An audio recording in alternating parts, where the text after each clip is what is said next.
broadcast.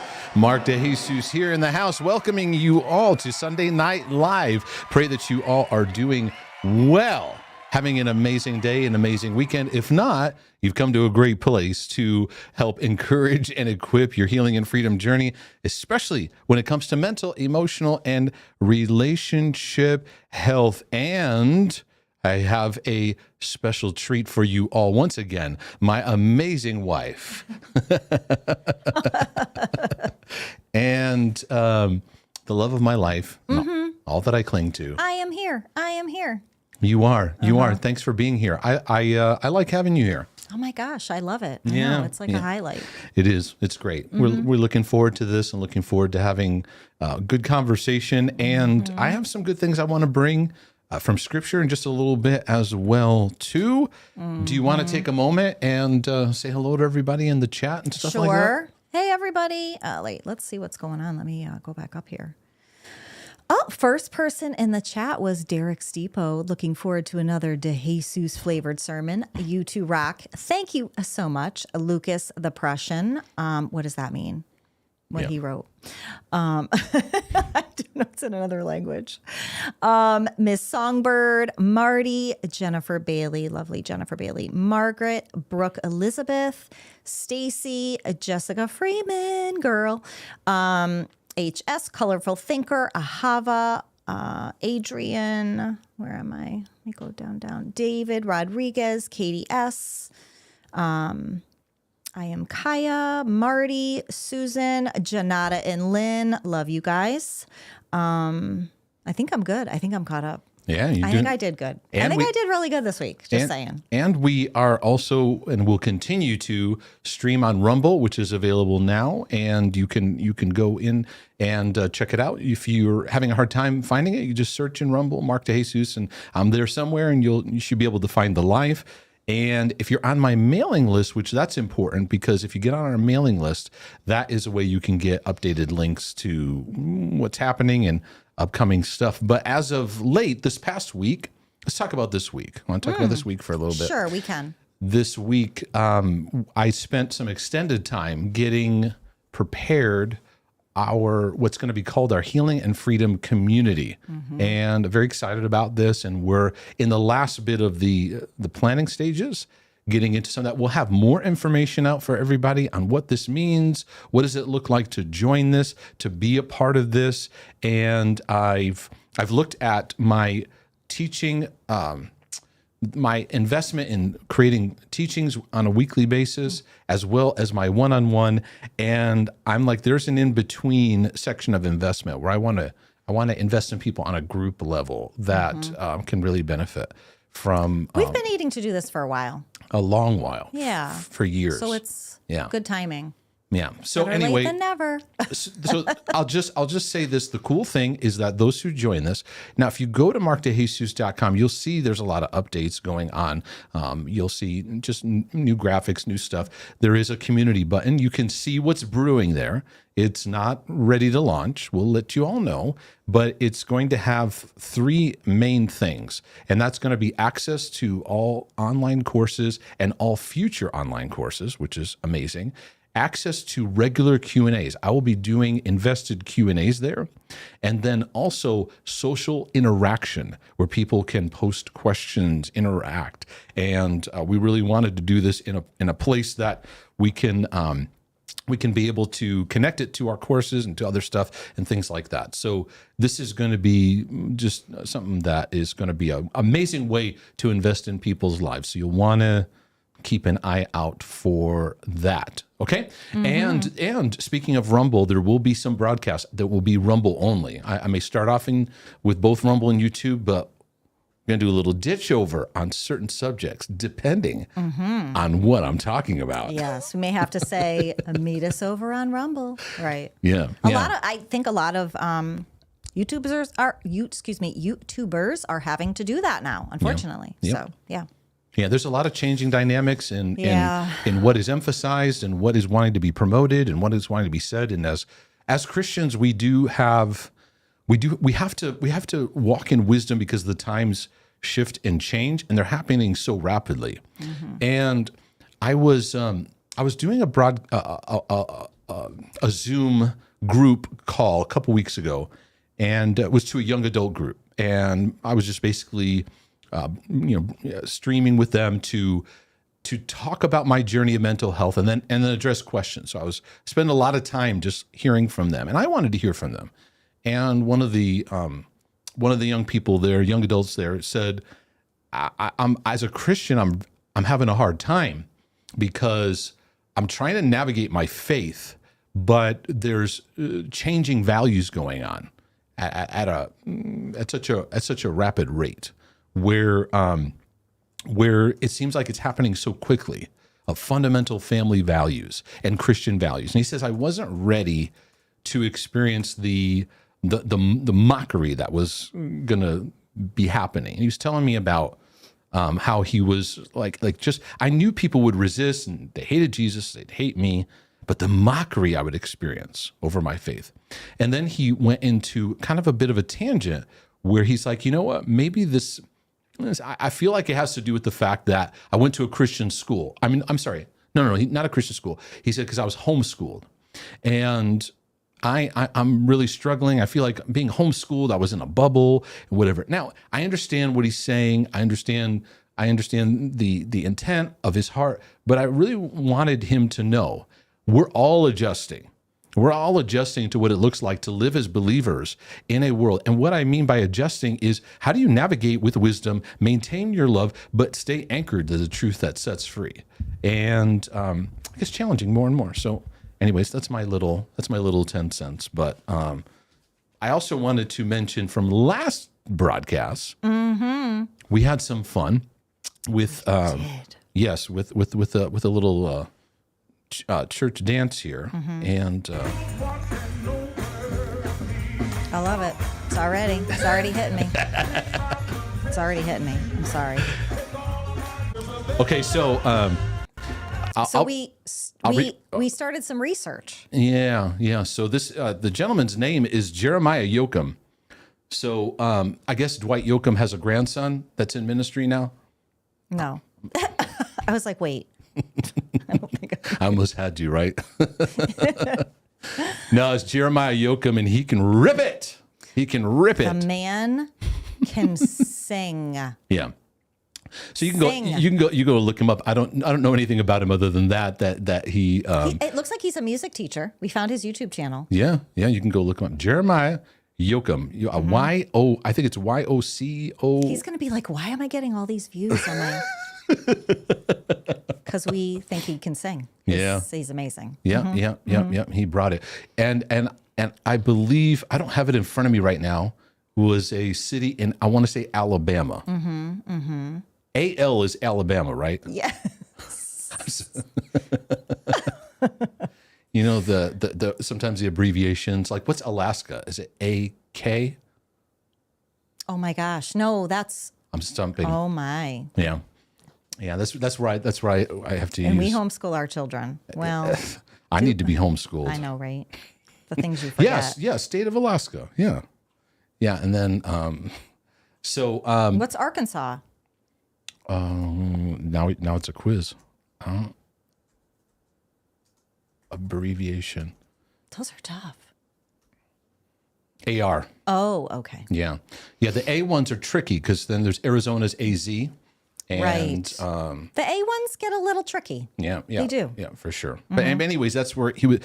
I want to say, is it Huntsville? Maybe. No. But in one of his videos, it shows. I should probably link to the video I'm showing here that goes to the house. We're slightly obsessed with him. Yeah. Here's the thing, right? Here he, you know what? And with a voice like that too, especially nowadays, people are jumping, which I don't know his story. I don't know who knows. But you know, that's the thing now, to like try to get a record deal as a Christian artist. And I'm looking at this dude, and he is just faithful to doing revivals, probably doing his circuit, and the man's voice is like butter. Okay. He can rip it. I have a theory that some of the best singers, no one knows who they are. Very true. Yeah. Right. I think some of the best teachers, preachers, no one knows who they are. As far as like fame. Right. You know, and but anyways, that's that. I know we could go on and on about the guy. But I just got to play this again. I know. We're sorry. You're gonna have to bear with us because we're slightly obsessed with it as a family.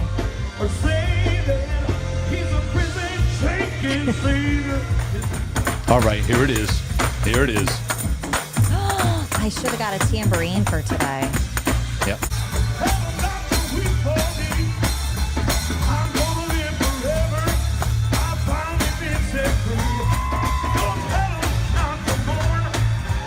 There it is.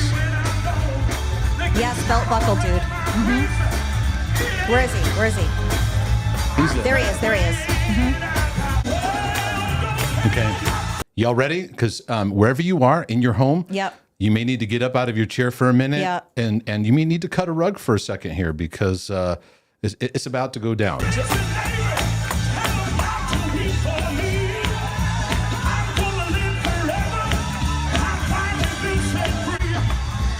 Okay.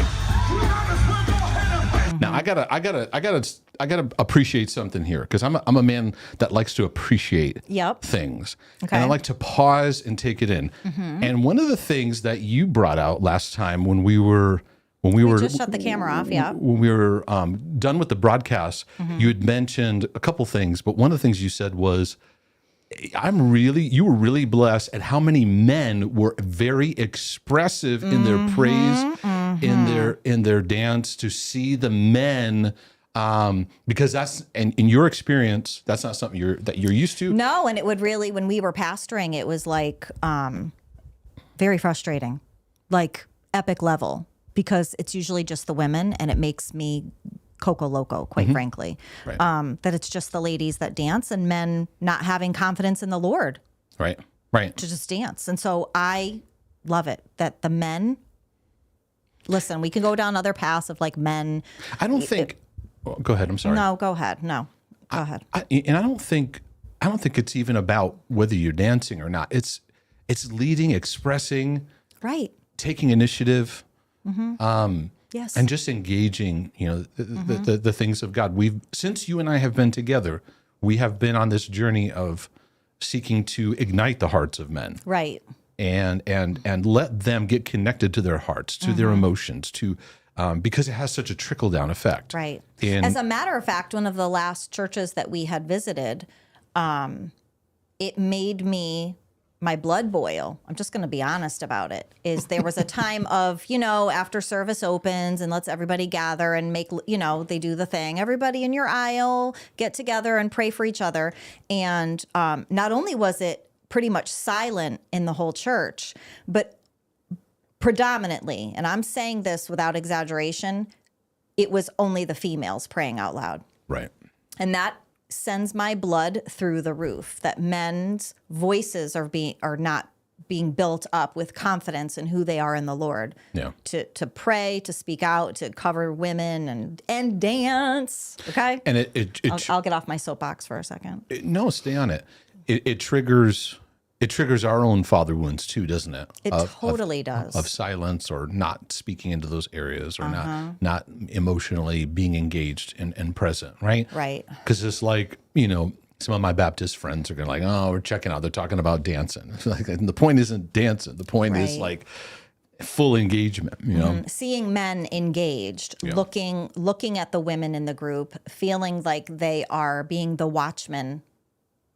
Yeah. And taking the, Can I, speaking of men engaged. Someone wants to see you dance again today, too, by the way. Oh, KDS. Oh. They need to see you dance again. All right, I'm in. You got your mojo? I'm in. Okay. Because all right. Right. Well, I want to give shout out to this brother right here.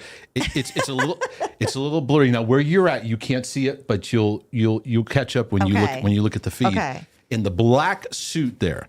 Okay. My man, right here. Okay. Keep an eye on the black suit right there. Okay.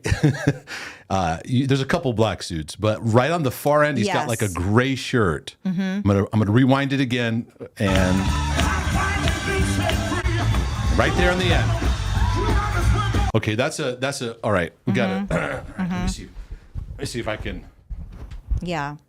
Yeah, because that's like I gotta cut off the. I even brought the camera down a little bit. That's like he's got this going on.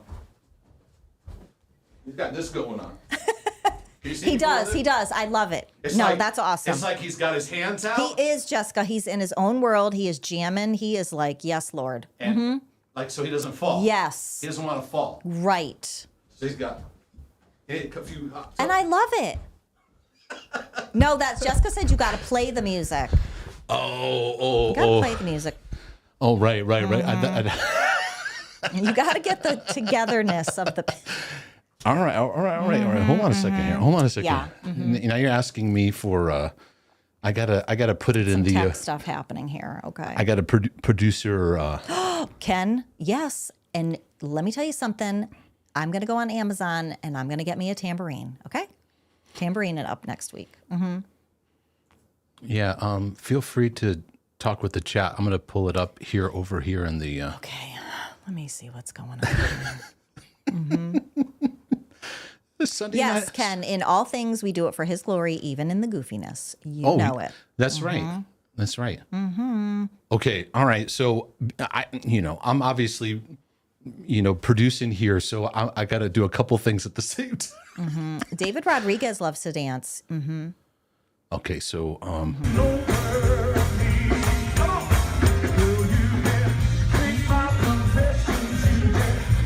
let me fast forward. Let me get to the spot so then I can join. Now, I can't see the guy while I'm dancing. So you have to right. You'll have to see if. But I'm behind in the feet. Okay.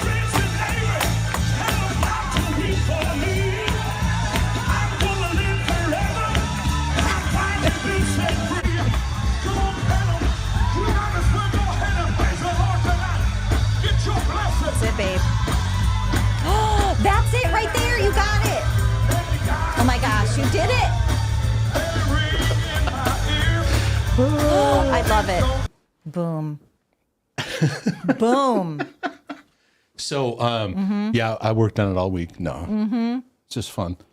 It's fun. We love it.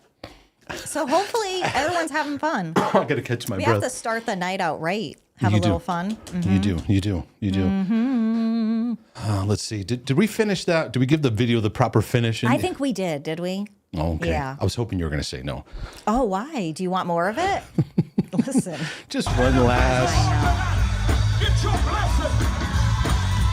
You know it. He's getting tired. Tambourine guy? Yeah, he gets tired. No, the black suit guy. Oh, he does. He got tired. He did get tired. Right here, he got tired. That's why I appreciate belt buckle. Belt buckle's real smooth. He's just got the hand. The belt buckle's leading the way, and he's like, yup. Right.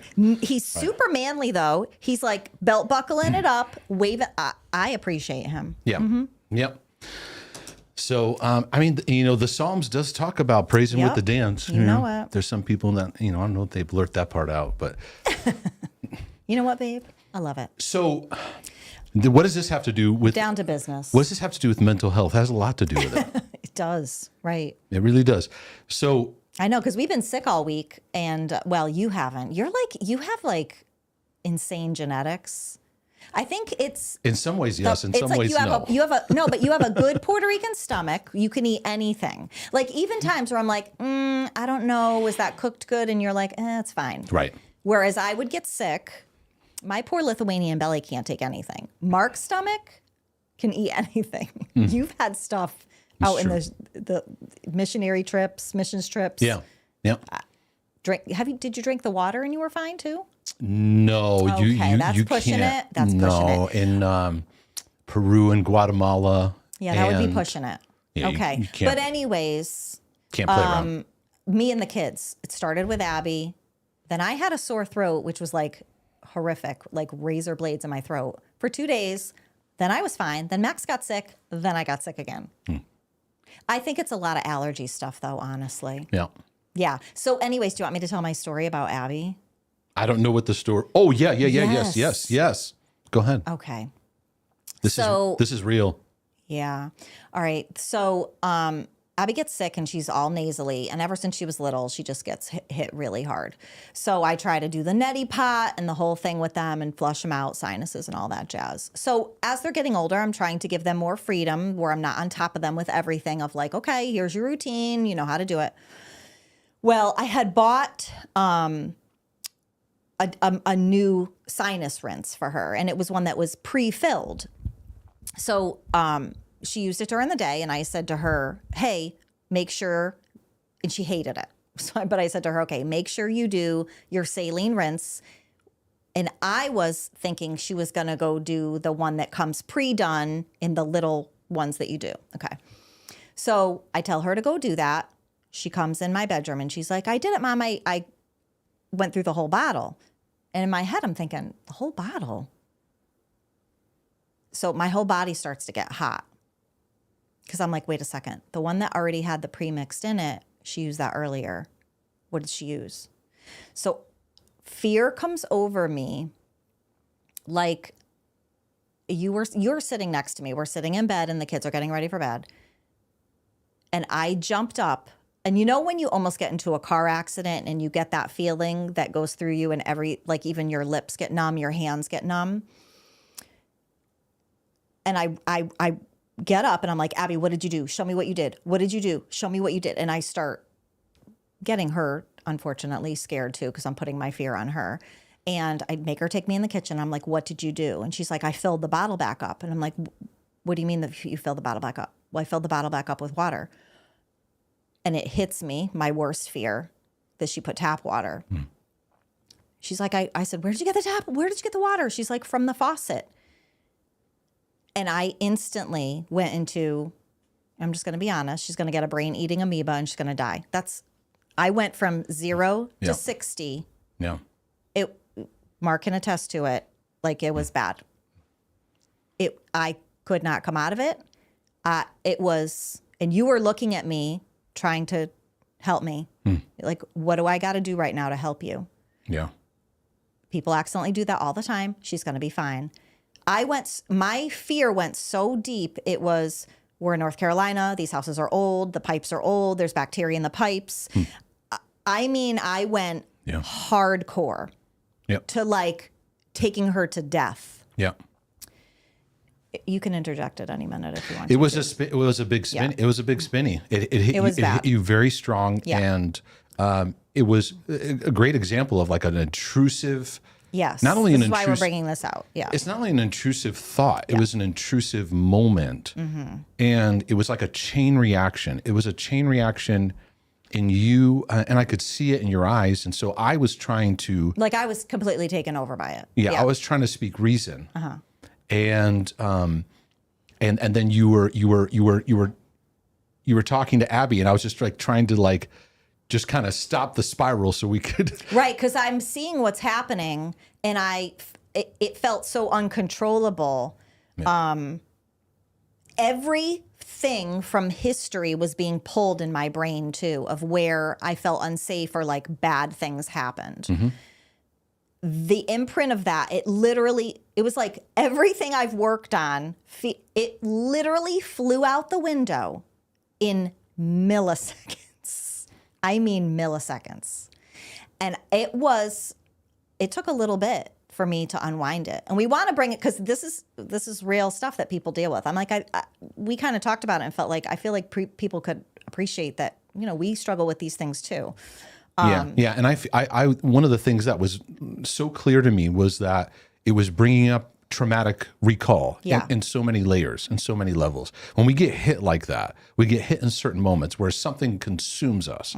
It might be a sense of feeling out of control about our daughter. Because I even remember too, a few years back, I had worked with a counselor, and I said, listen, I see some fears wanting to rise up, some fears when I'm interacting with my daughter and I'm seeing her grow up, that I'm projecting these fears over her journey, right? Like I'm afraid, I feel this fear rising up, and I know enough to know this is about unhealed stuff in my life, you know, because That's typically what happens in these areas is the areas that like shake us the most. There's a thread of where we just haven't felt safe. We felt traumatized. We felt unloved. We felt where we just didn't have that nurture and that care that we need. So Right. it brings up this traumatic recollection. Right. And I was doing everything that you typically do when you obsess, right? I'm Googling it. Like, what are the odds? First of all, that's the worst thing to do. But it did help a little bit because the amount of people that are like, wait a minute, I've been putting tap water up my nose my whole life and nothing's happened. Like, the odds are very thin. Yeah. But it really pulled on for me. Like, here I am trying to release my kids to go, okay, they're moving into like young adulthood and they can do these things and not have control over it. Cause I do struggle with that sometimes of like making sure routines and all those things are done. And there are times that I have to do that, unfortunately, because of Max. For sure. Right. To make sure that he does stuff properly. But yeah, it took me a bit. It took me a couple hours. And honestly, there was a couple things that happened that you, Mark, helped me with. And that was, you were like straight talking to me too, of, okay, how can I help you right now? Because this is, you could clearly see that I had taken over my whole existence, my mind, my body. Yeah. And for me, it was really working towards in real time of taking my peace, letting it go. And there's a part of confronting, okay, if something happens, we'll deal with it. That I can't control. Right. It really goes to my need to control everything and make sure like the outcome. Because I literally pulled from historical stuff of like, okay, worst case scenario things. And what a lot of people do that I want to share right now is we think in that moment, interpretation's important. And we think in that moment, oh, you went backwards. You lost your freedom. You lost what you were growing in. And that's not true. You're going deeper. Right. And it's another layer. And this is the thing we have to understand about just mental health and just life in general and growth. We actually, these triggers, these signals, these are opportunities for us to go, okay, this is where I need to grow deeper in my walk with God, deeper in what it means to be safe. I've got stuff from history rising up. Now, obsessors, typically, they go into their control mode, whether it's whatever their religious subject they got to fix, or their thoughts they got to fix, or their cleanliness they got to fix. We all have pathways we try to go into. We think, oh, that's it. And no, it's our history with safety. It's our history with uncertainty. It's our history of not having to be in control. And I think a lot of us, it's going to take time, but a lot of us have to realize that we have lots of control mechanisms that we have all around us that God is graciously, layer by layer, going. And what was a blessing to me was, my button came undone. What was a blessing to me was we'd calmed it, and then we talked with Abby through it. Yeah, because then what crushed my heart is she took the fear too. And I looked at her and she started crying. Is something going to happen to me? And that crushed me. It crushed me. Yeah. Yeah. That I put that on her too. And that's another area of embracing that this is not about perfect parenting. Right. Oh my gosh. It was the whole kit and caboodle. Yeah. Yeah, it's not. Yeah. And I've been doing a lot of just meditating on the subject of trauma, and whether it's complex trauma, PTSD, full blown, or just moments in life that break our hearts. So many of us carry the traumatic imprint of our generations. This is not like, oh, we're going to enter into parenting and you're going to have everything right and say everything right. Right. It's really about God perfecting us in his love and this journey that we're on.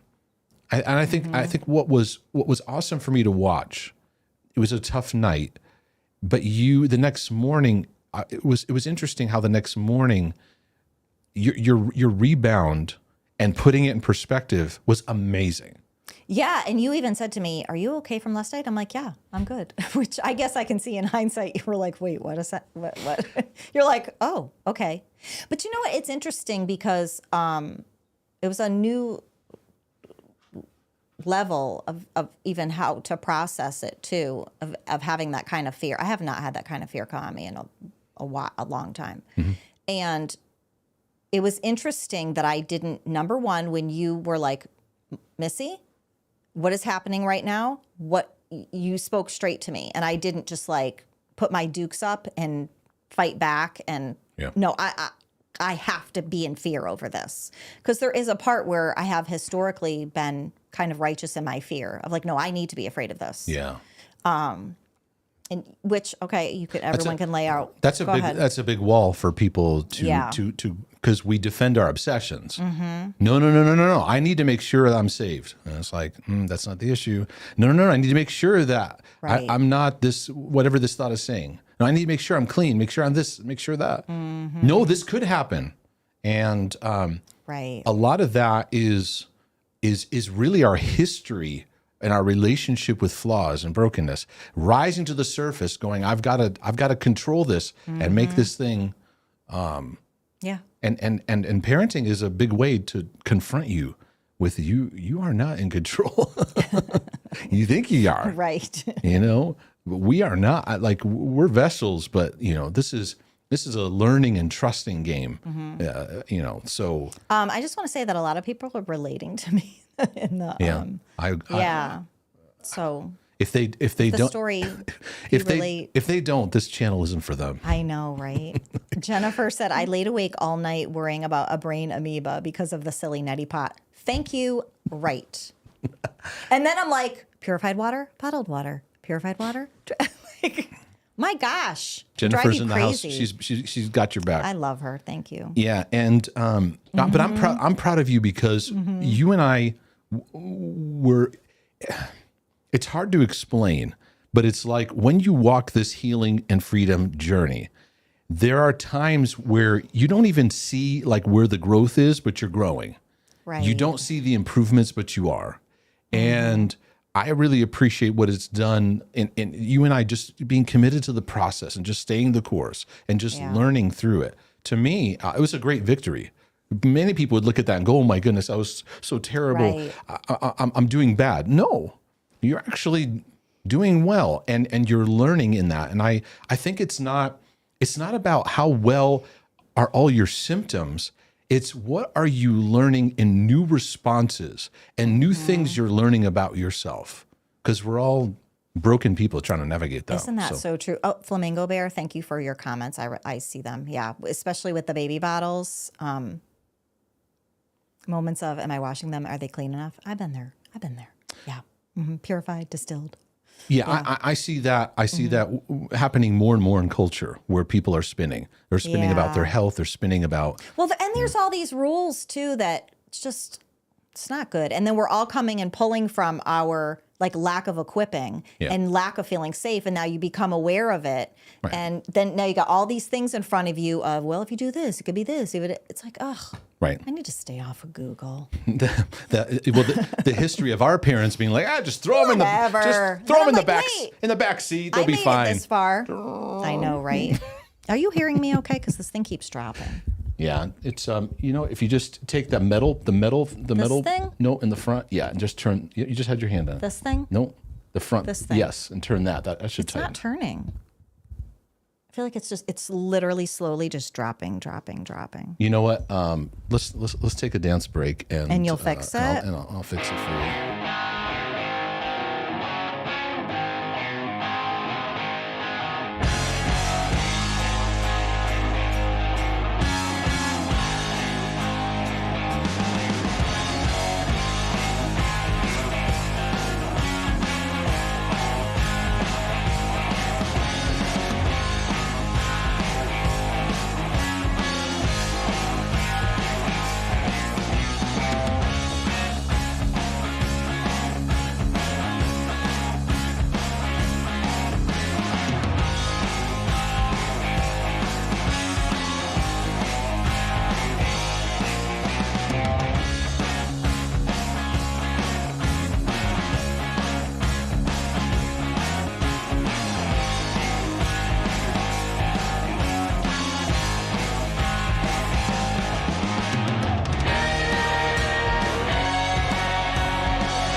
Love that. Love that. Love that. Love that. Thank you. Thank you to the, what's that, hon? No, I was going to say, so anyways, thank you to everybody that's just affirming and awesome in the chat. And yeah, I rebounded and I recovered and we kept it moving.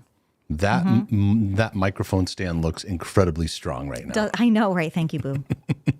One thing I want to mention too, the OCD healing journey is out. It is happening. There is so much available in content that ties to this book. If you go to the OCD help page, markdejesus.com/OCD help, it has been updated with even more timestamps.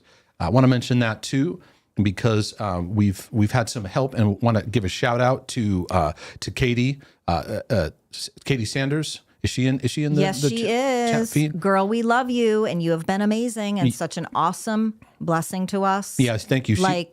She's helped putting some of the timestamps and some of the old Yes. lives that didn't get it, and because so many questions come in, and we keep saying, okay, we've covered this, so we're trying to lay it out so that it's there. Again, if you go to OCD help, markdejesus.com/OCD help. Now, if you've gotten the book and you've done some reading in it, do me a favor, go on to Amazon and write a review. Reviews are the biggest way that books get established or get spread or get promoted. You can do all kinds of marketing, but if you people look at reviews and they utilize it. Now, I want to give you a tip when it comes to writing reviews, not just for me as an author, but for other authors. Many people go on Amazon and you'll see this. Click any book that you like or any book that has like lots of reviews. And what you'll see is people write, go to the 1-star review.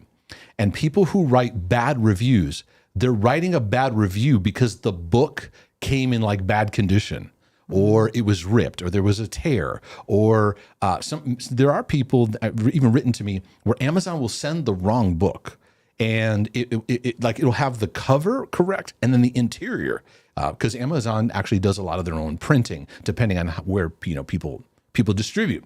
My point being is that when someone is writing a 1-star review because their book was delivered poorly, that's on Amazon, but it reflects poorly on the author. It's nothing to do with the author. So if you get something that happens bad, as far as condition of the book, let Amazon know. Feel free to let me know too, because I want to communicate to them. Hey, don't drop the ball on the printing process and distribution and delivery and all that. But any author, if you get their book and you get it in bad condition, don't write a 1-star review, because then that hurts the author. Now, if you don't like the book and you want to let people know, then do what you got to do. But anyways, does that make sense, my love? It does. Jennifer Bailey is asking, are photo reviews better on Amazon? I think they can be, because people like to see the book in someone's hand. That's true. And I am a lunatic for reviews, especially on Wayfair. in using them. Love using them. Yeah. I got this from garden work. I look like I have the scars of Jesus. We made another little garden for Max. Yeah. Gotta keep our little man busy. All right, so why don't I get into some biblical stuff? Can we do that? And maybe every once in a while, I'll bring in this voice, and I will take y'all and set y'all straight tonight. Sorry, just any other oh my goodness. any other comments before I'll dig in a little bit? You get right to it. Go for it. Okay, well, my goal tonight is to encourage your heart and to equip you in this process of where we're at. And I'm trying to look at the world we're living in and seeing some of the escalation of evil, of sin. And meanwhile, so many believers are in their own struggle. They're trying to navigate this journey and trying to understand, how do we position ourselves in these days? And so a lot of these talks that I've been doing on Sunday Night Lives have been reflecting on that heart. I did a talk not today, last week, the week before, on 5 types of end timers to help you put in perspective where you might be and what's influencing your perspective of the times we're living in the future. And last week went through giving an understanding of lawlessness and the influence of lawlessness, and then an exhortation on where should our focus be, right? Because I don't want to just be somebody that just emphasizes how bad things are without showing the light that is there. Because the picture of God is that times will get tough and get challenging. God's not freaking out. He's not panicking. And the exhortation found in Isaiah fits really well, where the prophet said, "Arise and shine, for your light has come. The glory of the Lord is risen upon you." Now, there's so much written into that and what that means, but I'm bringing the heart of it. Though deep darkness covers the earth, the glory will shine on you. And I think we need to keep in mind that no matter what's going on, God is doing a work in each of us as individuals, and collectively what God is doing in you and you and you, he's bringing together and he's connecting us so that we can encourage one another. We can exhort one another, build each other up, edify each other so we become strengthened. And I think in these days, what we're needing the most is we're needing hope. We're needing encouragement. We're needing connection to love. We're needing just life being filled in us, because so much of what we're seeing is people that are running to for life. There is no life there. And we see, depression on the rise, anxiety on the rise. In the midst of it, though, I believe that God's calling each of you to live as healthy servants of God. Now, many of you would go, "Oh, I don't know about it. You even struggle with seeing yourself in that way, because you're like, I'm a hot mess. I've got all these things going on, these problems I'm battling." And I want to upgrade your vision a little bit to see yourself not as a slave of God, a servant of God, because a servant chooses to live out of fruitfulness, out of what the Master has revealed and the Holy Spirit has done in your life, and what the Father is showing you in his love and in his compassion over your journey and the breakthroughs that you've had. And we're breaking through this mold where we're getting out of professional ministry. And for so long, ministry was seen as a professional thing. What do I mean by that? It means that people that, they have this, and they know this, and this, and they have this experience and these connections, and those are the ones, and they have a position. And I really believe that God is using everyday people to be a blessing and to bless others. And here's the thing that's changing. For so long, we've seen where the professional ministry produced something on stage, right? We presented something. And what was happening behind the scenes wasn't always consistent with what was being presented. We had a bit of an imposter syndrome going on, right? And so many people today as Christians step out and they want to move forward in things in their life, and they want to help others, but they feel like imposters because they think in order to help others, their life needs to be perfect. Now, certainly in the church, there needs to be certain maturity for different places where people are overseers and so forth. But I want to break off those shackles where you have to get somewhere in order to be a blessing to other people. When I was first teaching this in a church setting that I was pastoring, I remember people after service, they would talk to me and say, "You know what? Yeah, when I get better, that's when I'll start helping people." And I had to constantly break that. And here's true ministry. True ministry is blessing other people with what you're learning and growing in yourself. Because that breaks the wall of hypocrisy. It breaks the wall of being the imposter syndrome, because you're simply sharing with others where you're going and what you're learning. And now you get to learn together. That's why I'm a brother from another mother.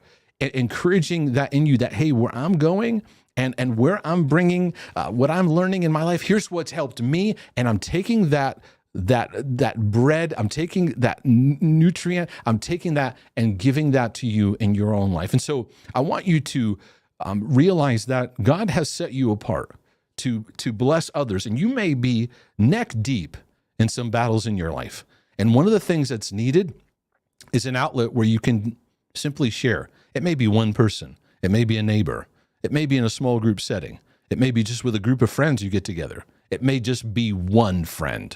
Whatever it is that God can use you. Now, what does that look like in the world and context that we live in? And what I'd like to do is just go through some passages of Scripture to call out the times that we're living in and Just give me 1 second to pull this up here, and I'm going to put it up on the screen. My computer's acting up. Give me 1 second. Okay. There we go. Okay, are we there? I think we're there, right? Are we there? Yes, there we go. It's alive. Okay, so here's what I want to do. This is 2 Timothy chapter 4. I'm gonna give a passage from 2 Timothy 4, 2 Timothy 3, 2 Timothy 2. I'm gonna give you a couple things because I want to talk about the effect of strife. Because I want you to discern it. I want you to see it. Because what I want you to do is I want to encourage you to live as healthy servants of God, where we're in this for the long haul. This is not a quick fix. This is not a 40-yard dash. This is a long haul. And so I've had to learn, and I've had to learn this over and over and over again, how to cultivate a healthy journey and keep learning what that's like while surrounded by a world of strife. So let's get a picture of this a bit. This is Paul writing to Timothy, and Paul's writings to Timothy are very personal, instructional, and there's a lot of behind the scenes kind of talk going on here.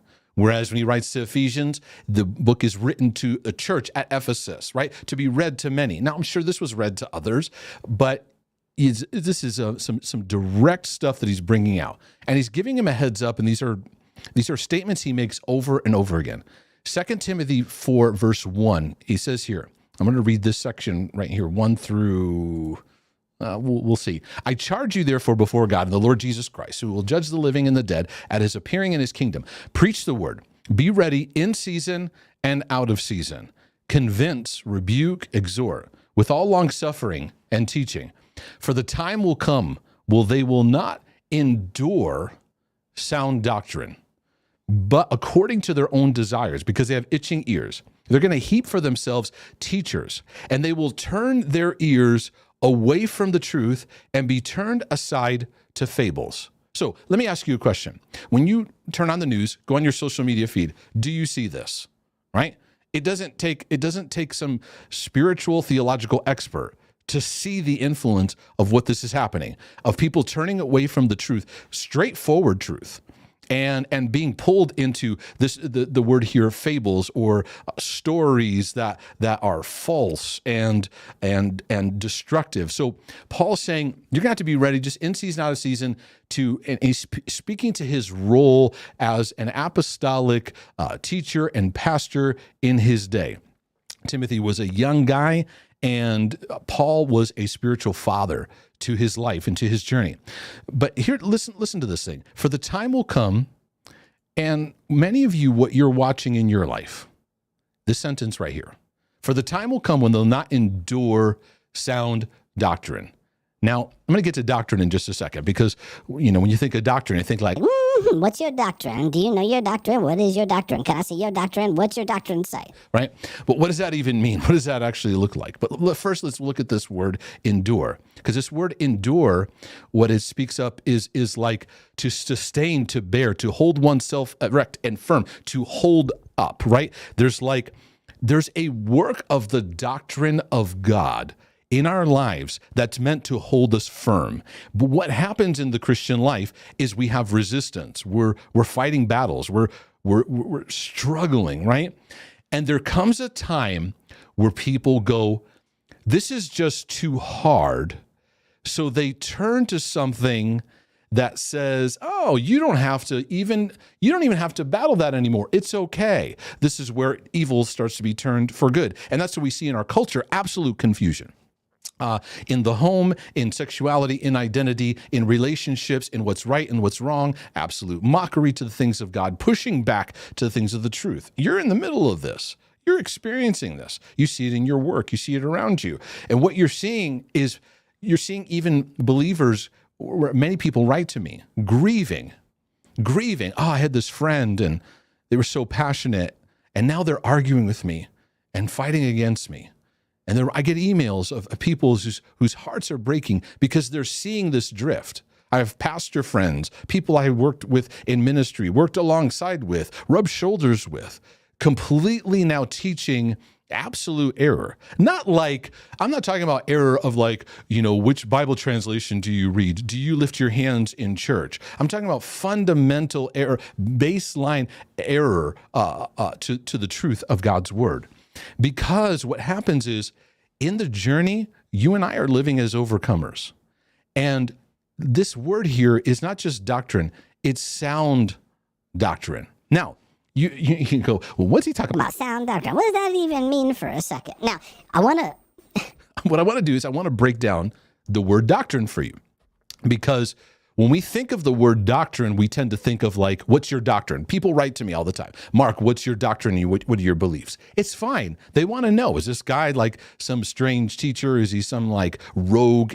What's his deal? What does he believe? Where is he from? Some people want to just kind of lump me up and put me into a cubicle that they can, I got him figured out. He's this kind of guy, right? Whatever, that's fine. Some just want to know, hey, I want to get a sense of what you believe.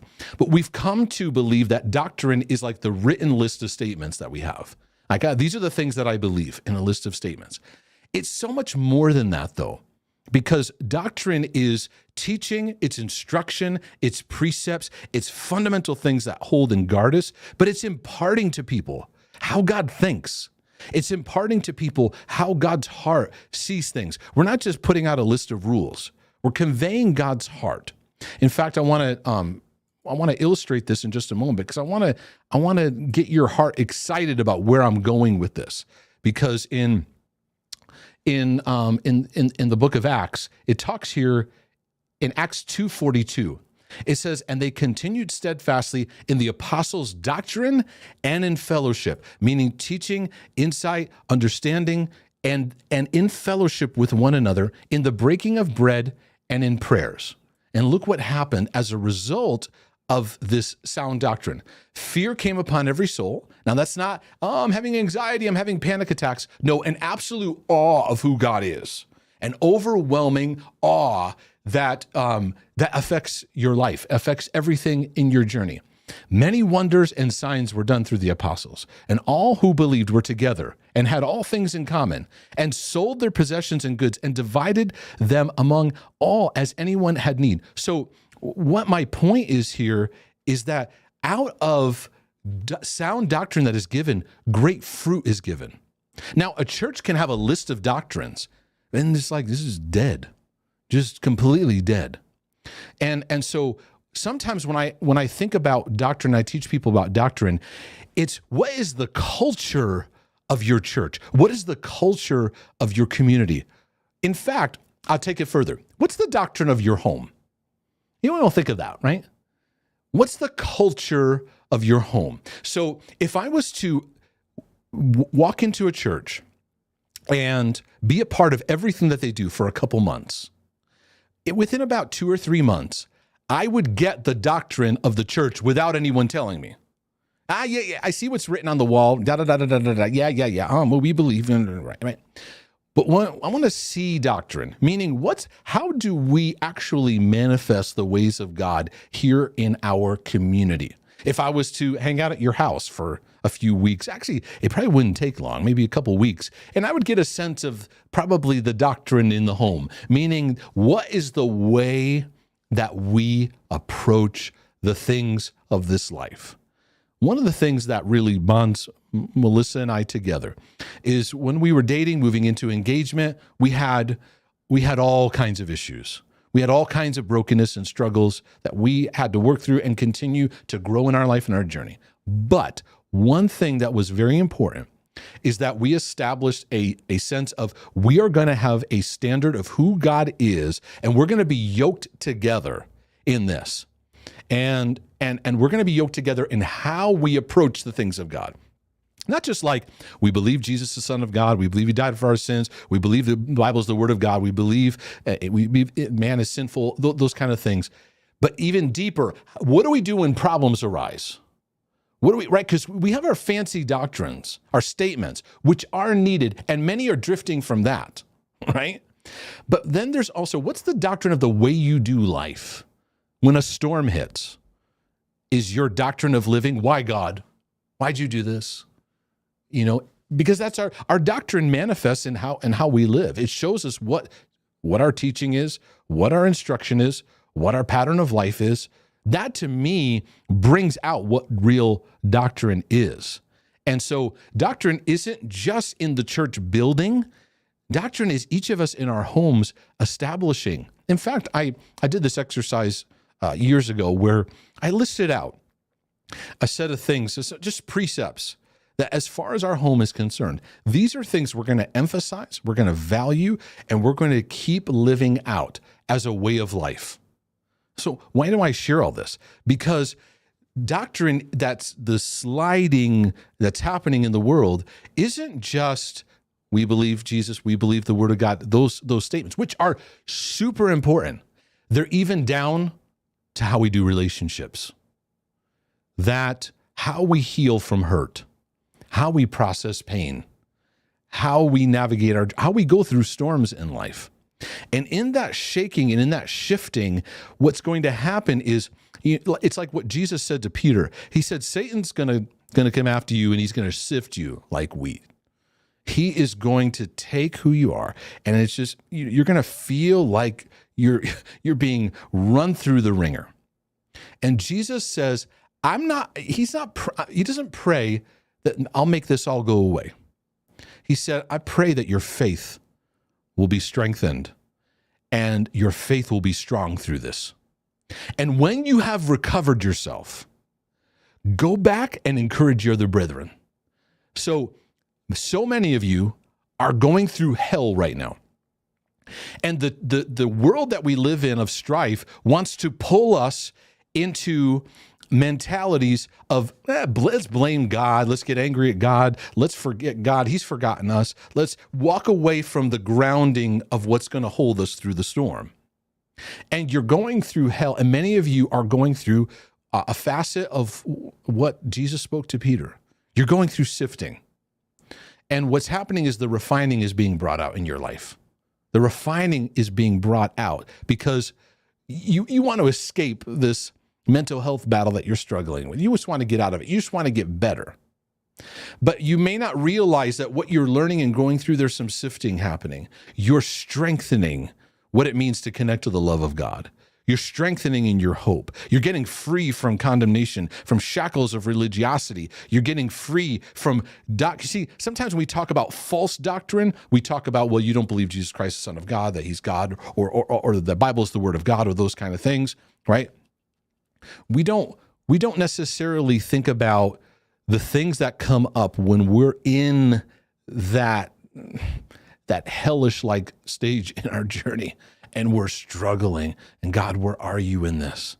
What is happening? What's going on? And we don't see that there's actually a refining taking place. There's a strengthening of who you are. And it's something that my wife and I have had discussions about, because sometimes you don't see it. And you need to be encouraged to see it because the growth is happening, but you're still in the middle of it. You're still happening, right? You're getting free from the shackles of religiosity, right? And we sometimes don't think of that when we think of like false doctrine, the false doctrine of the Pharisees, the false doctrine of religiosity, the false doctrine of the ministry of condemnation. Paul called condemnation a ministry. It's a ministry. And many of you OCDers and anxiety-ridden and depressed brothers and sisters have been under the shackles of condemnation. And I've been shouting from the rooftops some of the false doctrine of performance-driven Christianity, of putting a burden on people of perfectionism and religious perfectionism that's held them down, right? We don't always see that as doctrine, doctrinal slides that are happening in our life, right? So my point here is to lead us to a point that I want to make. 2 Timothy 3:1. Paul goes again into this. In the last days, perilous times will come. And so what you see here is the relationship breakdown. When you look at this grid, you are seeing the world system that we live in, and each of these words are coming out. No, in the last days, perilous times will come. And I like to just pull these words up for you so you can see some of the wording and what they mean. When he talks about perilous times, hard to do, to take, to approach, hard to bear, troublesome, dangerous. Do you feel some of that going on as you're trying to navigate your times in your journey? Okay, well, the Bible's calling it out. And here's some of the symptoms. For men will be lovers of themselves. Okay, now, I have a whole deep dive I do on that subject. What is lovers of themselves? Does that mean that you love yourself, Mark? What are you teaching?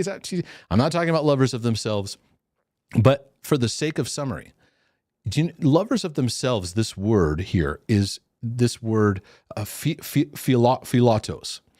Like the word filet, I always want to say filet of fish, philea, which is the brotherly love, like Philadelphia, the city of brotherly love.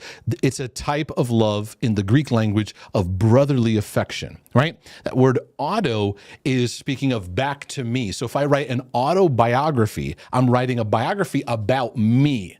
So philoautos is where I'm a love that's supposed to be extended to friends. I'm withholding that from you and I'm directing it to me, bringing attention to myself.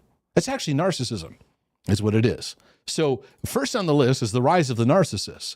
Lovers of money, boasters, proud, blasphemers, disobedient to parents, unthankful, unholy, unloving, which this word is interesting because it's astorgos, which is storge is affectionate love. We're a giving of affection, hugs, holding, right? That touch that goes back to nurture in our life. This word is astorge, without affection. So without nurture, being cold, right? And so where people's affections are, if you look in the definition I'm putting up here on the screen, without natural affection. So what this leads people to is then leading to perverted affections and counterfeit affections, because searching for something, right? And this is so much of in the culture of what we're living in: unforgiving, slanderers, without self-control, brutal, despisers of good, traitors, headstrong, haughty, lovers of pleasure rather than lovers of God. And he says here, from such people, turn away. Now, some of you go, oh my goodness, I've done some of these things. Whenever the Bible's talking about these things, because many of you spin out over the works of the flesh being described, or certain people not inheriting the kingdom of God. And you're like, I've done that. Oh my goodness. Paul and the writers of Scripture are talking about people that live this as a way of life. They are doing this as a way of living. They defend it and they promote it. And when you summarize all these, it's getting pretty hostile. So let me ground us a little bit. And let me go back a little bit, because I went to 2 Timothy 4, went to 3. Let me go back to 2 Timothy 2. Got it right here, right? Yeah. And this is where each of us are. And I want to speak to you, like I said, as servants of God, because that's who you are. I want you to be effective in your journey, because you're healing, but you also want to be available to encourage healing in your family and in others, to be a minister of the gospel of peace for transformation. But these things that I brought up to you are fueled by something called strife. And there is a militant force to it that is like in your face. But in a great house, there's not only vessels of gold and silver, but also of wood and clay, some for honor and some for dishonor. Therefore, if anyone cleanses himself from the latter, he will be a vessel for honor, sanctified and useful for the master, prepared for every good work. Now, all of you that go, man, I've got mental health struggles, I've got journey. It's funny, we take that and we put that aside, right? Over here, it's not. This is your mental health journey. You're in a process of being refined. You're in a process of experiencing healing. You're in a process of maturing. You need to see your mental health journey as actually it's your discipleship. Many people say, oh, I enjoy Mark's teachings. You know, he's a pastor, he's got pastor experience, he's got theological experience, he teaches the Bible, but he also teaches mental health, right? And it's like, this is over here, that's over there. And I don't see that. I see, as I grow in how I think, how I feel, how I process my life and my relationships, this is where God is at work with us. This is where he's wanting to manifest his nature. We don't always see it. I didn't see it. And I'm going to tell you this. I did not experience God in the ways I have over these past, where are we at now? 15 to 20 years. At the way that I have in this journey, without my mental health battles arising to signal, I need some help. It was actually anxiety, depression, obsessive compulsive, panic attacks that signaled to me my need to heal and live as an overcomer. And what's God doing? He is taking you on a journey. You're becoming vessels of honor, of gold and silver. There's refining happening. Now, so many of you live in black and white, and it's like you don't see the journey because the journey's messy.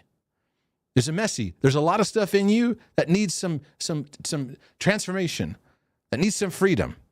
There's a lot in you that is the beautiful seed of what God is working and growing and planting in your life. And so first and foremost, you need to recognize who you are as a servant of God.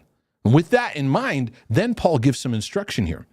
And these are important in the days of strife that he lives in and that we live in. He says, flee youthful lusts, but pursue righteousness, love, peace with those who call on the Lord out of a pure heart. I want to zoom into this flee youthful lust. What is that youthful lust talking about? Well, that word lust, you could almost interpret it as addictions. It's the desire that goes for things towards things that are ungodly, that are not intended, the cravings that are wrong, right? We could also call those our addictions, the pulls that happen in our life. And he says, flee youthful lusts. What's a youthful lust? It's those areas of our life that are still immature, that get pulled into certain addictions or certain patterns. And those areas need to be fathered by our Father in heaven. You see, what I'm sharing with you here today is an encouragement for you to grow in your sonship. Because when he talks about righteousness, faith, love, peace, these are not just a list of rules we're going to put on our door. These are relational. Learning to live in peace is relational. Learning to live in love is relational. I got to learn how to relate to God, how to relate to myself, and relate to the world around me from these places. And what will lust do? Lust, or we could also say addictions. They want to try to fill the empty, broken, immature places of your heart with something that cannot satisfy, to pull you down a road of relief that's not going to fill the ache in your heart. It's youthful. And there's areas in my life, I'm 46 years old, there's areas in my life that are still back to 12, that there's brokenness there. There's areas of healing needed there. To do what? To bring maturity in those areas of my life. And you and I, we are all in that same place in our journey of letting God, he is reparenting and maturing areas of our heart. And so Paul's giving this instruction. My encouragement to you is the areas you struggle with this, where you're like, man, I struggle with lust, I struggle with addiction, I struggle with this.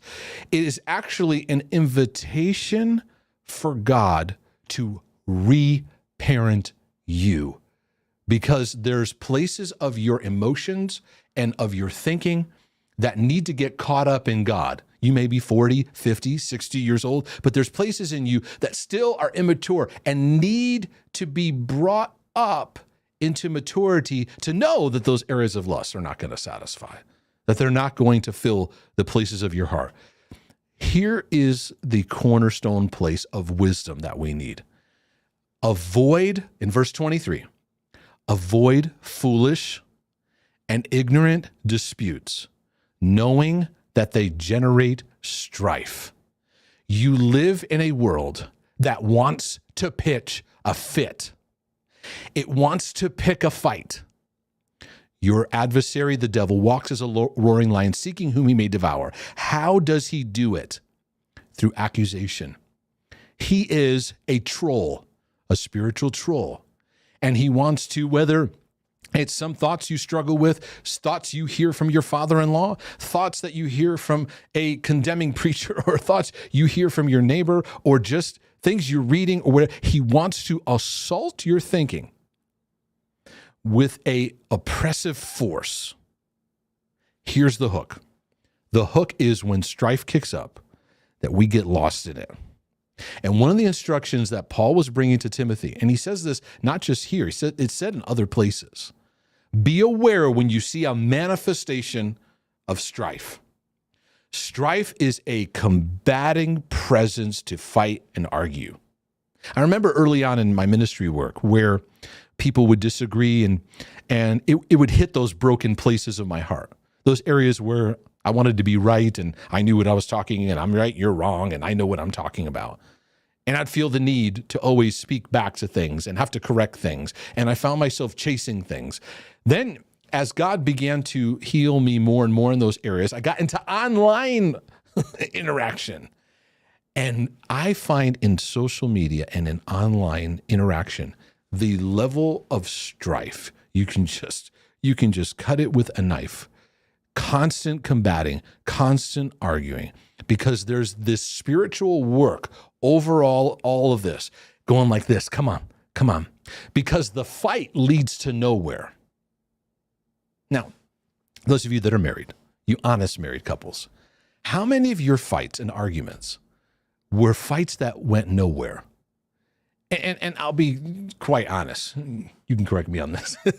How many of your fights and battles were really just stupid things you were fighting about? Now, I know there's things that like important things, there's disagreements, but a lot of a lot of the fights that you look historically are stupid, over stupid things. They're coming out of the immature places of our heart.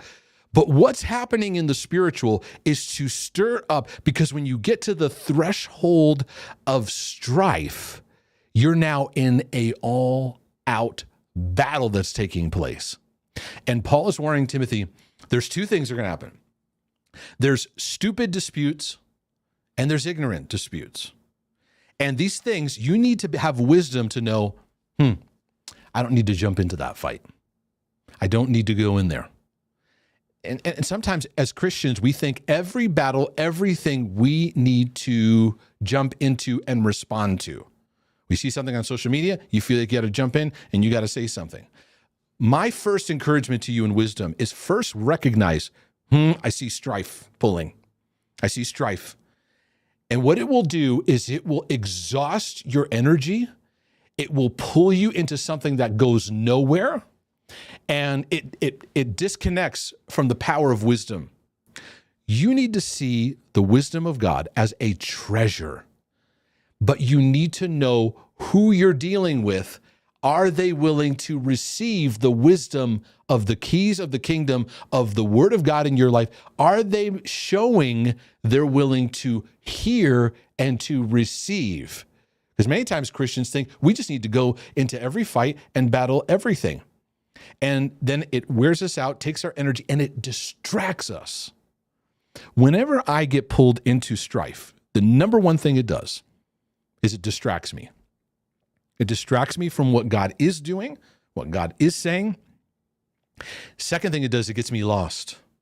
You ever get into these battles and disputes with fights and relationships and stuff, and you're lost? It's like it consumes you.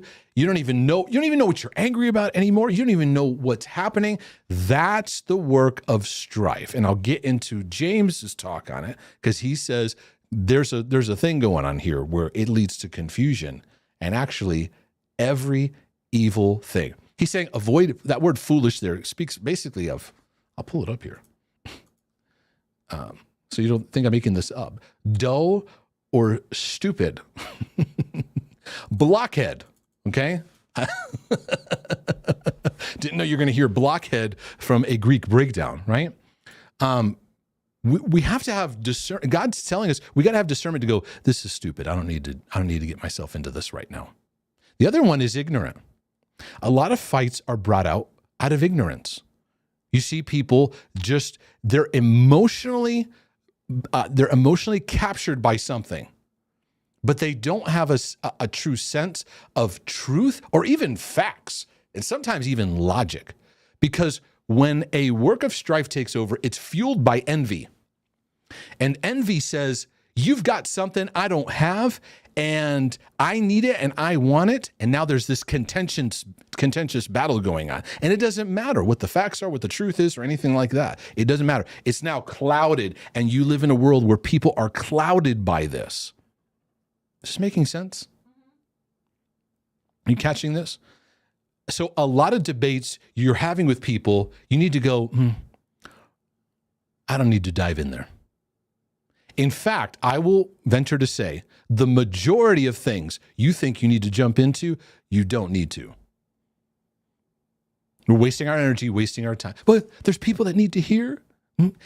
Yeah, there's certain people, they may have a calling and a grace to stand in certain places and just take those hits and debate and argue away. But I will tell you this, and I appreciate those people. I appreciate people that in communities or even in political systems that stand for family values or stand for certain aspects of godly morals, right? Hearts are not changed through debate. Now, righteousness can be preserved in the sense of we're holding righteousness in the land. But hearts are changed when we live in what Paul talked about. Pursue righteousness, faith, love, and peace. When you are living in that creates an environment and an atmosphere for God to work. And so what happens is emotionally charged people jump into these fights. There's a lot of ignorance going on. And then you jump in and try to explain. Boy, I've fallen for this one so many times. And I've had to learn. We learn, so give yourself room to learn and go, okay, I get it. Because you have to ask yourself the question, who am I talking to right now? Is this person manifesting the ability to receive the wisdom of God, to receive sound doctrine, if I can use that, without it sounding like sound doctrine? Can this person receive insight of the ways of God in love? Are they willing to receive it? I've many times jumped into this was my philosophy. Well, I'm a communicator. So if I just explain, everything will get better. We'll all be fine. And what I learned is when there's strife in the mix, there is no healing. This isn't going anywhere. So be quick to listen, slow to speak, and slow to wrath. And that's going to help you because the strife wants to pull you in. In my pastoring, there were many divisive people. They weren't never interested. I realized they were never interested in healing. They were never interested in a better relationship. They were interested in whatever mission and whatever offense or whatever thing they had that they wanted to go after. And I had to learn in my journey, like, okay, I've got to be able to pick my battles wisely. There's certain things that I go, yep, I'm fighting for this one. I talk about performance, driven Christianity. You see me over and over again about, living spiritually healthy in our homes and seeing that manifest in our lives, our children, our relationships, the importance of value of home, the importance of men and their leadership and who they are as initiators in our culture and our society, healing the hearts of sons and daughters, those things. I'll stand firm in those things. But I also have to be wise in going, where am I putting my energy to fight this battle? I want you to look at James for a moment. James, and then I'm going to land this plane. This is the place. Is this up? Yeah. This is the place of wisdom that I want to encourage you in. Who is James? If you're just listening to this, James 3:13. Who is wise and understanding among you? I want that to be me, right? I want that to be me. I want to be wise. I want to be understanding. Let him show by good conduct that his works are done in meekness of wisdom. So that meekness is you have a strength under control. There's power, but it's under restraint. There's a self-control that you're learning to carry, and that houses the wisdom of God. But now we're going to contrast God's wisdom and fake wisdom. There's fake wisdom. It's all out there. It's fake.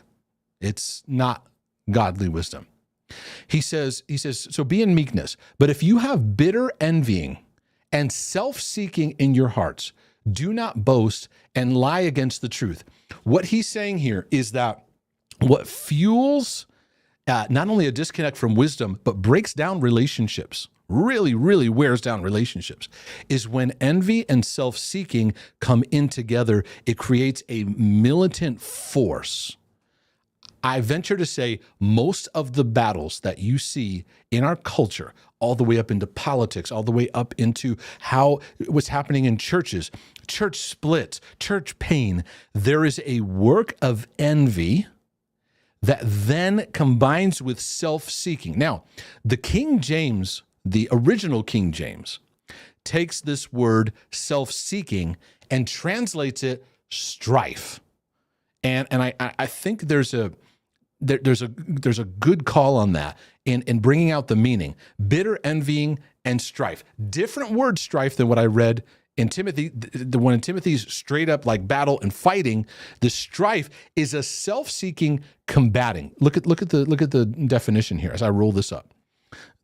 In the original word, it means strife, contention, contentious. Look at this. This doesn't describe many people that are trying to fight for power today. Electioneering or intriguing for office. According distinction, a desire to put oneself forward, a partisan and fractious spirit. Partisanship. This is where we're living in, right? To create this war, you over there, you're the enemy, you're the good guy, right? Now fight. And no one wins. We as servants of God have to watch out for this. We have to just keep our eyes out for this because he says this. He says, and they boast and lie against the truth. They lie and they don't even care that they're lying. Because why? Because they're self-seeking for whatever power is needed. This is evil stuff here. This wisdom does not descend from above, but is earthly, sensual, and demonic. For where envy and self-seeking, or we could say where envy and strife exists, here's the manifestation. Confusion and every evil thing are there. So if you look at a society and you look at the moral downfall that's going on, somewhere in the mix, you're going to see a work of strife. I want to exhort you as my brothers and sisters. Number one, get strife out of your home. When my wife and I, in the early stages, you're trying to figure things out. And we're working on forgiveness. We worked really hard at forgiveness ministry with each other, getting bitterness out of our life, getting anger out of our life, learning that you're not my enemy. But one of the things that I found a profound step for us, we actually repented and renounced the work of strife in our generations. We prayed over our home. We prayed over our household. This household will not be a place of strife. It will be a place where there is peace, where we can be peaceable. Because look at this. Look at the scripture here. Let me skip up for a second. The wisdom that is from above, verse 17, is pure, peaceable, gentle, willing to yield, full of mercy and good fruits. This is what marks a servant of God that we need to not only walk in, but this is look what you're looking for in other people. I'll give you a simple word. Do you find the person that you're talking to is peaceable and reasonable? That's a very interesting discernment factor. This is a person I'm talking to, because I have a kind of my own value. I'm not trying to put this on you. I'm willing to talk about any cultural issue. Any cultural issue. Now, I have my channels of my video content and what I feel led to talk about and teach on and instruct. I'm willing to talk about any issue with anyone, providing I got to see, are you reasonable? Are you peaceable? Or do you want to pick a fight? Because if you just want to pick a fight, now the Puerto Rican side of me wants to jump into the fight and go, sup, you messed with the wrong person, right? How many of you can relate? And that is getting sanctified in my life and my journey. How? One of the ways is by going, I don't have to fight that battle. I don't have to jump in there. I don't have to fix this. I see strife in the midst, and it's pulling me in. The wisdom is above, it's peaceable, gentle. Doesn't mean you're a pushover. Oh, by no means was Jesus a pushover. And the fruit of righteousness is sown in peace by those who make peace. Is the person I'm talking to actually wanting to live as a peacemaker? Are they willing? And so that's often my gauge when I'm talking and interacting, and even when I'm addressing questions, because there are people that ask really tough questions, but they come in a peaceable way, and they come in a reasonable way. But there's those who come, and you can see the strife from all the way around the corner. Now, listen, we're all on our journey. We all got our areas that we're struggling with. But the first thing I want to encourage you in is that we, instead of like looking at the world and going, the strife that's out there, world bad, world bad, we good. The work of God's cleansing and judgment work begins in the house of God. It starts with us. Let's get strife out of our lives. 2, I want to encourage you to, even this week, give yourself grace to go, I don't need to jump into that fight. Now here, I think I may need to speak to this. There's an area, maybe your children or, your marriage, those kind of things, certainly, right? But with friends, you go, this might be an area that I want to speak to. Now, how do we do that? I will get into in just a second. But before that, I want to have a dance break.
All right, I hope you're getting some good stuff out of this, because I want to exhort you for a moment and land this here. I'm going to bring you back to 2 Timothy. And we go, okay, so places where we do, maybe you're a church leader, pastor, or you're a compassion worker of some kind, you're a therapist, or you're just a friend, or you just living your life and you want to be a blessing to people. This is leading into the recipe for what we're talking about here. Okay, when I do, there is something, there is an issue. This is a pattern that I use for my life. It's been a scripture I've held dear to my life and my journey to keep in mind, to keep the pressure off, to keep myself from having to be Mr. Fix-It, or from getting lost in strife, which can be sometimes very easy to get lost in. 2 Timothy 2:24, and a servant of the Lord must not quarrel, but be gentle to all, able to teach, patient. Now, some of you go, man, my goodness, I was in a church all my life and I didn't see these from church leaders. Right? I understand. I get it. There's been a lot of abuse because of impatience, because of leaders that are living out of a place of strife. And this word strife here is speaking of battle, fighting. And Paul's just constantly warning Timothy. And Timothy had anxiety issues and he's getting caught up in all these battles and stuff. I feel for the guy. And Paul's like, just avoid getting lost in those things. So he says, don't quarrel, be gentle. Do you notice throughout when God is speaking to us, he's going back to the fruit of the Spirit? Love, joy, peace, kindness, gentleness, patience, those kinds of words. To be gentle to all, right? That doesn't mean you're a wimp or you're a pushover. I say, I say no to that. you can be humble and gentle and still have a great fiery passion in your life and in your journey. Able to teach, when I say able to teach, let's just keep that at a basic level. Able to explain some of the things that are important for wisdom, the fundamentals, to bring people back to the important things. Because some people may be lost in strife, but they can be reasoned with, and you can center them. I found in my discussions with people, I can ground them by just teaching them just for a moment, and it puts perspective. Maybe here today I've been able to do that for you. In humility, correcting those who are in opposition. So humility sets the stage. Humility says, I could be struggling with this very same battle they have. I'm no better than this person. So it creates humility is a posture. It's not looking at yourself negatively or putting yourself down. It's not trying to promote yourself in the self-seeking way that the wisdom of this earth, fake wisdom, tries to establish. You just humble yourself. Now, I want to tell you something for those of you that are wanting to be effective in helping people, and you recognize the spiritual battles that we're in. I find humility to be one of the most powerful tools against the works of darkness and the works of the devil, because you don't see humility infused with the demonic wisdom of this world. Humility breaks through to open an invitation. Now, I've been in settings where I was humble. I've been settings where I wasn't humble, but I've been settings where I was activating and humble with everything that I had, and the person still wouldn't receive. And that's where I had to learn. Okay, I have to release myself of trying to keep engaging in strife. So he says, in humility, correcting, because there's something about knowing how to bring correction to people that I feel like a lot of people just don't know how to do. And I remember when Melissa and I were pastoring, and we would do sessions with people in our church and people who didn't go to our church. We have all kinds of, different backgrounds. And we were trying to train people, right? There's people who say to me, Mark, I want to do what you do. I want to understand what you do, right? We're trying to train people to help us. We didn't want this to be the Mark and Melissa show. We wanted it to be like people being trained. And we would have them sit in with us, and how we would sit with people and talk through things, and how we would pray with them and just try to model certain things. And then sometimes we would give people opportunities to have a chance to be prayed over or just receive some just encouragement, be in a session with somebody where they can be encouraged in their own journey, right? And there were times where somebody would come back to us, say, "Can I talk to you?" And this isn't like to puff myself up. I'm trying to illustrate something here. They would say to me, many things that they said to me, this other person that was helping them, would be similar things you said. But it's the way that you say things. I don't feel condemned. And I think this is an important thing that I want us to manifest more. It's not what you're saying. It's the humility by which you say it. Humility changes the game.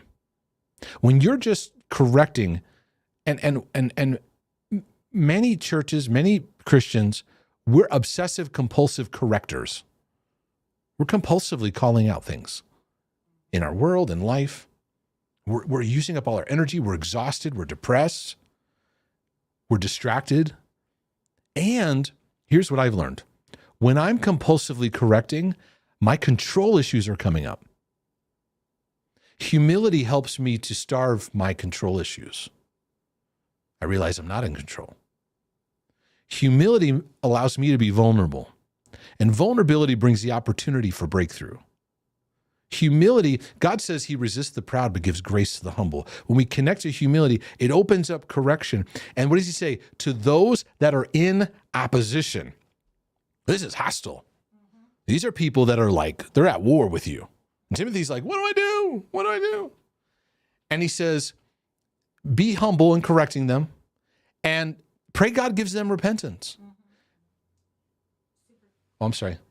What's that? No, as you're talking, there's a super chat that came in that could relate to what you're saying right now. Yeah, I don't go ahead. know if you want me to read it right now. Okay. Yeah, sure. Go ahead. This is from Tamar's Hope. So thank you so much.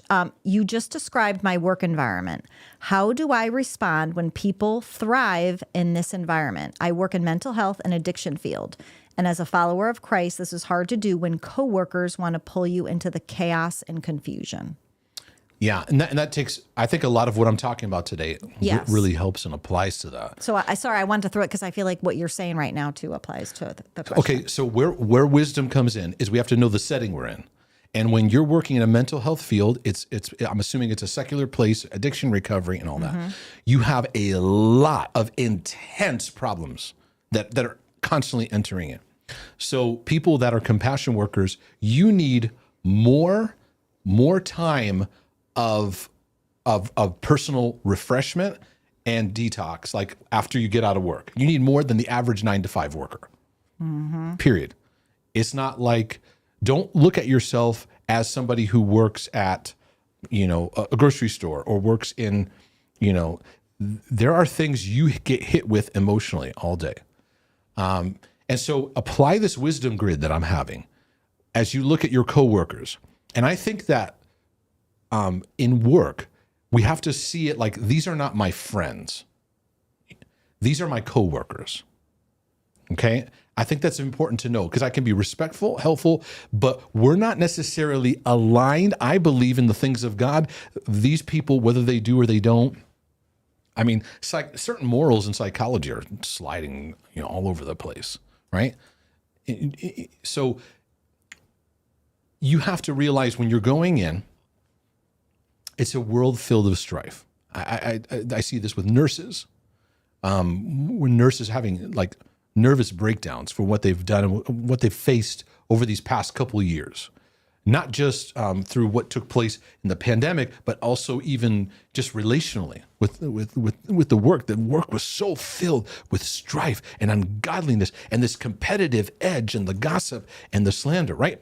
In the midst of it, we have to trust, okay, God, I'm going to hold my integrity and be like Joseph, that even though craziness is going on, I'm maintaining my course here. So this is tough. So first and foremost, you need a lot of time to refresh your heart because you deal with such intense hostility. But use this grid and go, okay, the strife is here. I need to pick my battles and what I get entangled with, so to speak. Be very, very aware of that. We could get more into like work and those kind of things. Is that, I think that's great. yeah, yeah. So he says, bringing this correction to those that are in opposition, if God perhaps will grant them repentance so that they may know the truth. This is what it does. It takes it out of my hands. We need to do more of this when we deal with people. God, my boss is in your hands. This person, they're in your hands. I'm going to do my part. I'm going to keep growing. But this person's in your hands. Because I've seen in my journey, if I'm working for somebody who has good character, it's great. But someone who doesn't, I find if I just keep growing and keep developing who I am, two things happen. I've seen that person gets removed, right? I've seen that in my life. The person that was a strife person was removed. Or it's time for me to go, right? But I got to give myself time to grow and process wisdom and let this season of learning of where I'm at develop and then not be afraid to go, man, maybe it's time, to make a change. I know I'm trying to, summarize that. But that they may come to their senses and escape the snare of the devil, having been taken captive by him to do his will. These are not people that are like, Oh, I'm struggling. This is like they are in opposition to what is within you. And Jesus said, they hated me. They're going to hate you. And I think this exhortation is important for me, for my family. We have a lot of discussions in our home. We watch the news. My wife and I are are more informed about world events than you would probably ever realize. But we have constant discussions about how to navigate this in healthy ways and keep our focus, because otherwise you can get easily lost. But this has helped me. I don't know if there's any more questions that you found that anyone posting that I could address. Not related to this. Okay. Yeah. Okay. Are there other questions that I could? Well, hold on. Why is my little thing not sliding here? Hold on. If not, we can always save them for another time. And Yeah, I don't know why why is it not working? That's all right. Hey, now. There we go. Hold on. Where'd it go? Do me a favor, if you are enjoying these. Oh, go ahead. If you're enjoying these Sunday. No, you go. No, you go. No, you first. If you're enjoying these Sunday Night Lives, please slam the like button on whichever channel, whichever pathway, whether it's Rumble or YouTube. Be sure to hit that like button, subscribe, and be sure to share it with somebody who can be blessed by it. Also, you can go to markdejesus.com and click on the donate button. You could do a one-time donation or become a regular supporter and donating to the ministry work that's taking place here. You got something for me? Yeah, just one from Daniel. He said, Mark, exclamation. I know this is maybe off topic, but can you please consider doing a video about having trauma and OCD and how to tell if you are experiencing symptoms of trauma rather than OCD? So I couldn't think offhand if there was a video to direct him to, or if you wanted to touch on that. And yeah, I do plan to talk more about trauma, and that a lot of OCDers respond to trauma with OCD, meaning that's the way they feel safe.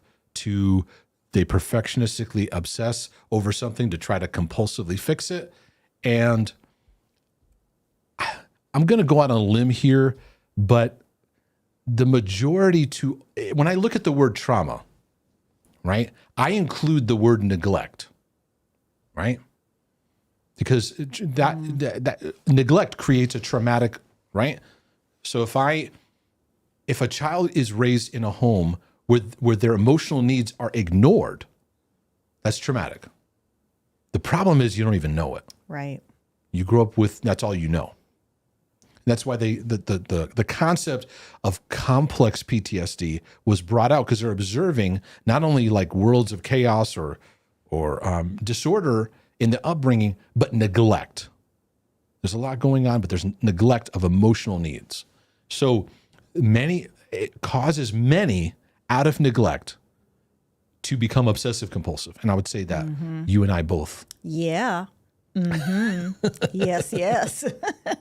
So, so yes, I will talk on that, but I get what he's saying is like, Yeah. is it, or is it, is it this or is it this? You're always kind of doing that. No matter what, it's areas of your heart that are needing to be equipped in what love means, what grace means, what it means to be nurtured, to have compassion for yourself. Yeah. Yeah. Does that make sense? Or I think so, can Boo. okay. No, it's good. Could you someone did ask about the scriptures that you used. If you could just, is it shout them out? Yeah, so that they can meditate on them. 2 Timothy 4, 2 Timothy, it was 2 Timothy 4:3, and then 2 Timothy 3:1, and then I don't know how far I went. Okay. And then 2 Timothy 2:20 to the end is where Awesome. I brought that whole. And James 3. Yes, James. James 3. What was that? 15. Well, if it's me or Katie 13. that ends up tagging this video, we make sure we put in the tag when you do. You could put those scriptures in at the top. Yeah. We'll put them in at the top. Yeah. James 3:13 through 18. Yeah. Yeah. And I could, I'm going to save it for addictions, but the next part in James 4, he talks about where do wars come from? Okay. Where does the strife come from? Well, and this is where it gets, the plot thickens, is he talks about where, the war for the desire for pleasure and the lusts that take over. And he says, you have not because you ask not. When you ask amiss, that you spend it on all your lusts and all your addictive behaviors, right? That's a whole world in itself. Any other No, I mean, good comments, good stuff? yes, everyone we're so blessed by your support, and everyone's so respectful and kind and honoring in the chat, and That's great. great exchange. So yeah. Yeah. Amazing. I pray that what was shared today will really bless you guys. We love you. And this is your brother from another mother Sister from another mister. saying, Lord willing, And the creek don't rise. It We'll did be- rise a little bit yesterday. we'll be back with more insights and tools for your healing and freedom journey. But in the meantime, We out. good job.